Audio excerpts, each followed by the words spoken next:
What's up, everybody? BD here. Got a good one for you today. All right, I know I've been out a while. I've been all around the country. It's been a lot happening the last few weeks, but we're back in the studio.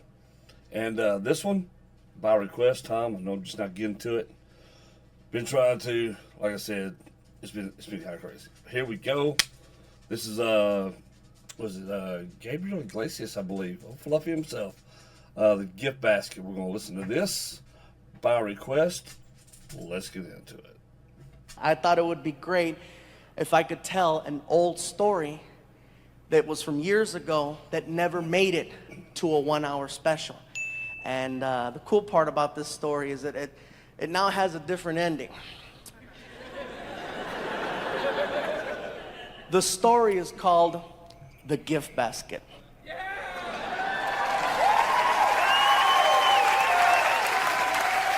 Some of you know it, some of you don't know it, but after this, you're never gonna forget it.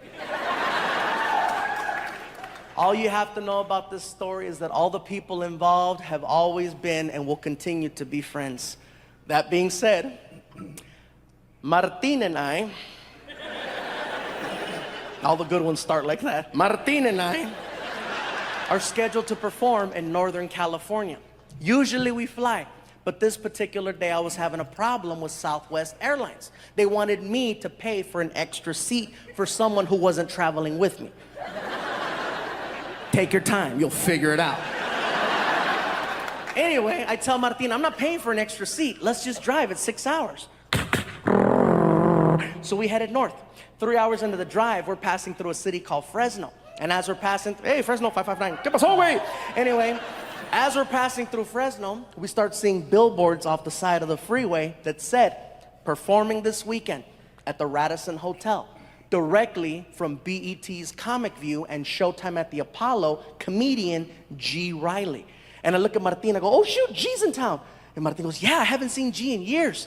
So we're like, let's stop by the hotel and say hi. So we pull into the parking lot. We walk in. I tell Martin, he doesn't know we're here.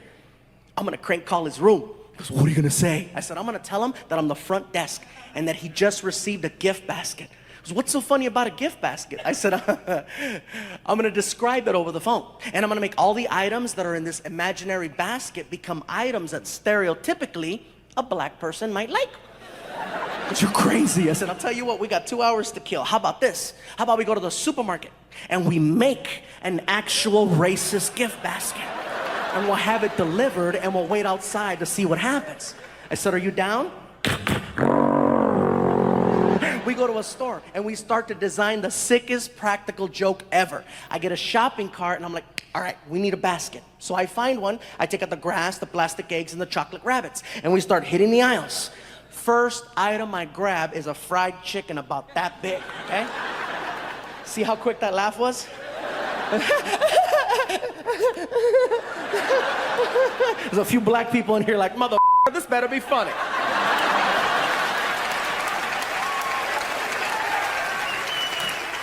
It's hysterical. Let me just finish the story and then you could judge me in the parking lot. So anyway, then Martin hands me a miniature watermelon and I put it next to the fried chicken. Here's where it gets interesting. Employees of the store find out what we're doing and they start volunteering to help us finish the basket. Half of the employees were black, which made it so much more accurate. Aisle after aisle. One guy was stocking a shelf. He was an older white guy, and we're like, sir, can you help us? What do you need? My buddy Martin and I are trying to make this messed up racist gift basket for our black friend as a practical joke. Can you think of something we can put in there? Without even blinking an eye, the guy was like, you gotta have Kool-Aid. It's at the end of the aisle on the right. Malt liquors and XL over in the back of the store in the freezer section. It's on sale 2 for 1. By the time we get to the register, all these different employees plus us came up with a basket that had fried chicken, watermelon, Kool-Aid, grape soda, barbecue potato chips, sunflower seeds, an Ebony magazine, a Chris Rock DVD called Bigger and Blacker, Magnum condoms, Newport cigarettes, a rack of ribs, the recipe for cornbread. It was getting bigger and bigger and bigger and bigger. Icing on the cake, we find a greeting card that's on clearance from Halloween, and it has a picture of 3 ghosts on the cover wearing sheets. I tear off the half that says Happy Halloween, and on the back of the card, I write, welcome to Fresno. Love, the Chamber of Commerce. And we stick it to the basket. We made it all nice and pretty, and we haul ass to the hotel. We pull up. We walk in. The basket is hot as hell, so I'm racing in. I get inside and I put it on the counter as fast as I can, bro. It's too perfect. There's a black girl behind the front desk. As soon as I put the basket down, I hear...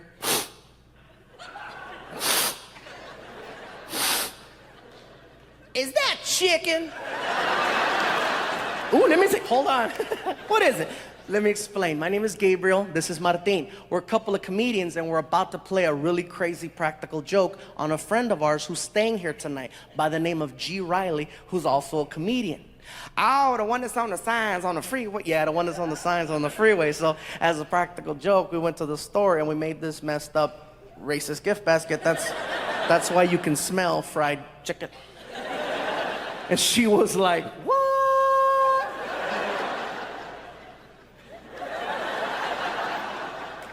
You need Jesus, that's what you need. Kiki, girl, you better hang up that phone. You ain't gonna believe what I'm looking at over here, girl. Listen, we think it would be hysterical if we could have you deliver the basket for us. She lost it.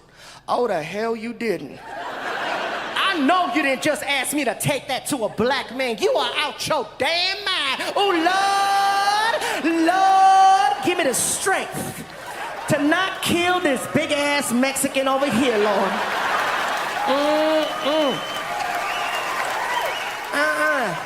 Okay, look here, Nacho Libre. I don't care who you are. I am not doing it. Hell no.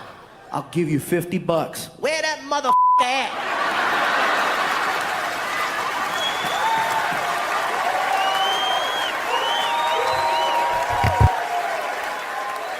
We follow her to the hotel room. She knocks on the door. Martin and I hide by the elevator on the floor. She knocks. G opens the door, sees a beautiful black woman standing there with a gift basket. This is for you, baby. He says, thank you, closes the door. She walks away and she sees us on the ground hiding, right? And she's like, y'all still going to hell. We get up and we walk over to the door and we put our ear. Listen, listen. This is what we hear inside. Woo! Chicken. Oh, Kool-Aid. He's getting excited over every single item he's pulling out of the basket. He gets to the greeting card. Welcome to Fresno. Love, the Chamber of Commerce. Hell yeah. Then we feel him flipping the card over because his voice changed. He's like, oh yeah, man, this is, what the f? Outside the door, we heard racist bastards. When we heard racist bastards, we lost it. Ah! Housekeeping is freaking out. ¿Qué está pasando allá? ¿Qué andan haciendo ustedes? Muchacho, ¿qué está pasando, gordito? ¿Qué andas haciendo? We're laughing, we're crying, we got boogers coming out. We can't take it anymore. We knock on the door. He yells, who is it? Too easy. Chamber of Commerce. He rushes the door. I put my finger on the peephole so he can't see who it is, right? The knob starts to jiggle, then the door explodes open, and he's like, what? And he sees us, and he's like, ah! What's up, G? Man, y'all give a brother a heart attack. Did you like your basket? Man, that was messed up. Did you like it? Man, I love all that shit.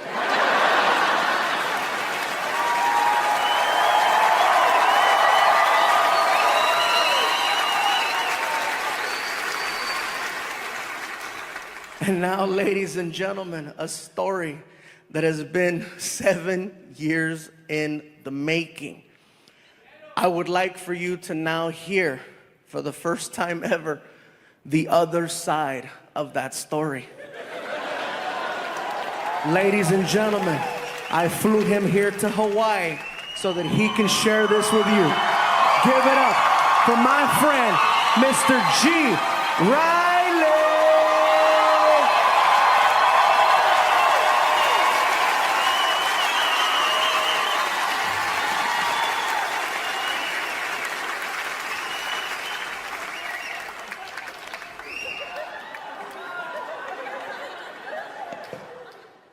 I gotta be honest, I didn't know it was racist. I thought it was lunch.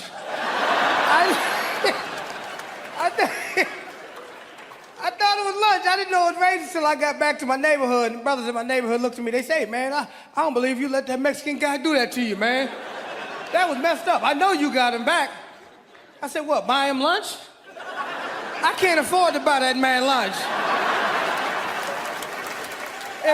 If I buy him lunch, he'll be getting me again. But see, you gotta understand, it was the perfect set of circumstances when it happened. Because I'm laying across the bed in the hotel. I'd never been to Fresno before. And I wanted something to eat, and I didn't know where to go eat. So I'm laying across the bed, and I'm saying to myself, where could I go eat? I wish I had some food. And all of a sudden, magically, there's a knock on the door, and a black girl shows up with a gift basket. And I took the gift basket, and I said, they know how to treat their comedians up here in Fresno. And I'm walking to the bed, and I could feel the heat, and I could smell the chicken from the gift basket. And I'm like, oh, this is cool. Because nobody smells chicken and thinks of racism, right?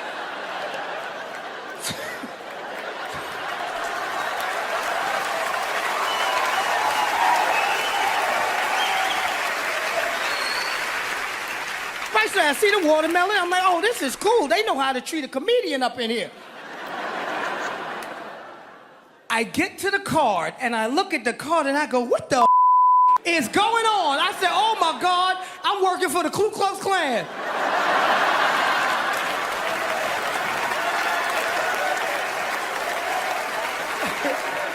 And I really started to panic because in my head, I'm saying to myself, is this for real? Because there were billboards all over the city with my picture.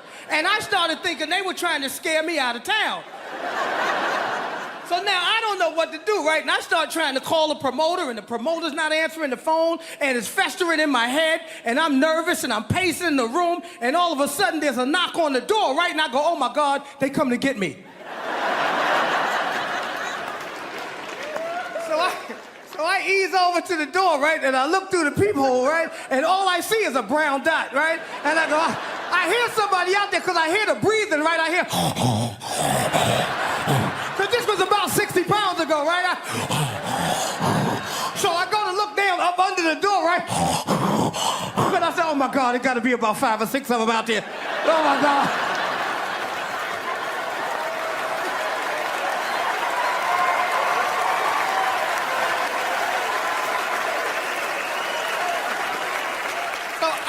Like this. I figure, okay, you know what? If it's gonna happen, it's gonna happen. You know, if it's gonna happen, I'm gonna go down swinging, right? So I put my best black face on. You know, I tried to look mean. You know, I look like this guy right here. I look like that guy right there, right? And I go, who is it? And they go, Chamber of Commerce. And I'm like, oh my God, the Chamber of Commerce is the Ku Klux Klan. And I'm panicking, so I get to the door, right? And I pull the door open, and when the door opens up, these guys are falling all over the hall, laughing at me. They're rolling all into the cleaning lady's car. The cleaning lady didn't know what was going on, right? She's scared to death because she sees a black dude with no shirt like this, so she grabs the lemon pledge like it's pepper spray, right? She's ready to get...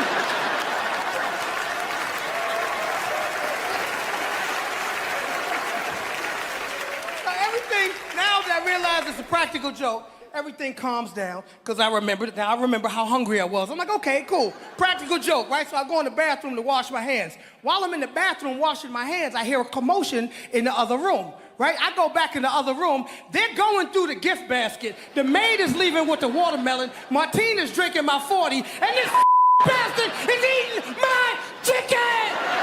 I'm over here! Oh my God. How great was that? How great was that? Oh my God. My eyes. I got tears. I've never heard that. And to be honest, I've never followed. I guess I've really ever listened to a lot of Gabriel Iglesias' stuff. But I'm going to have to.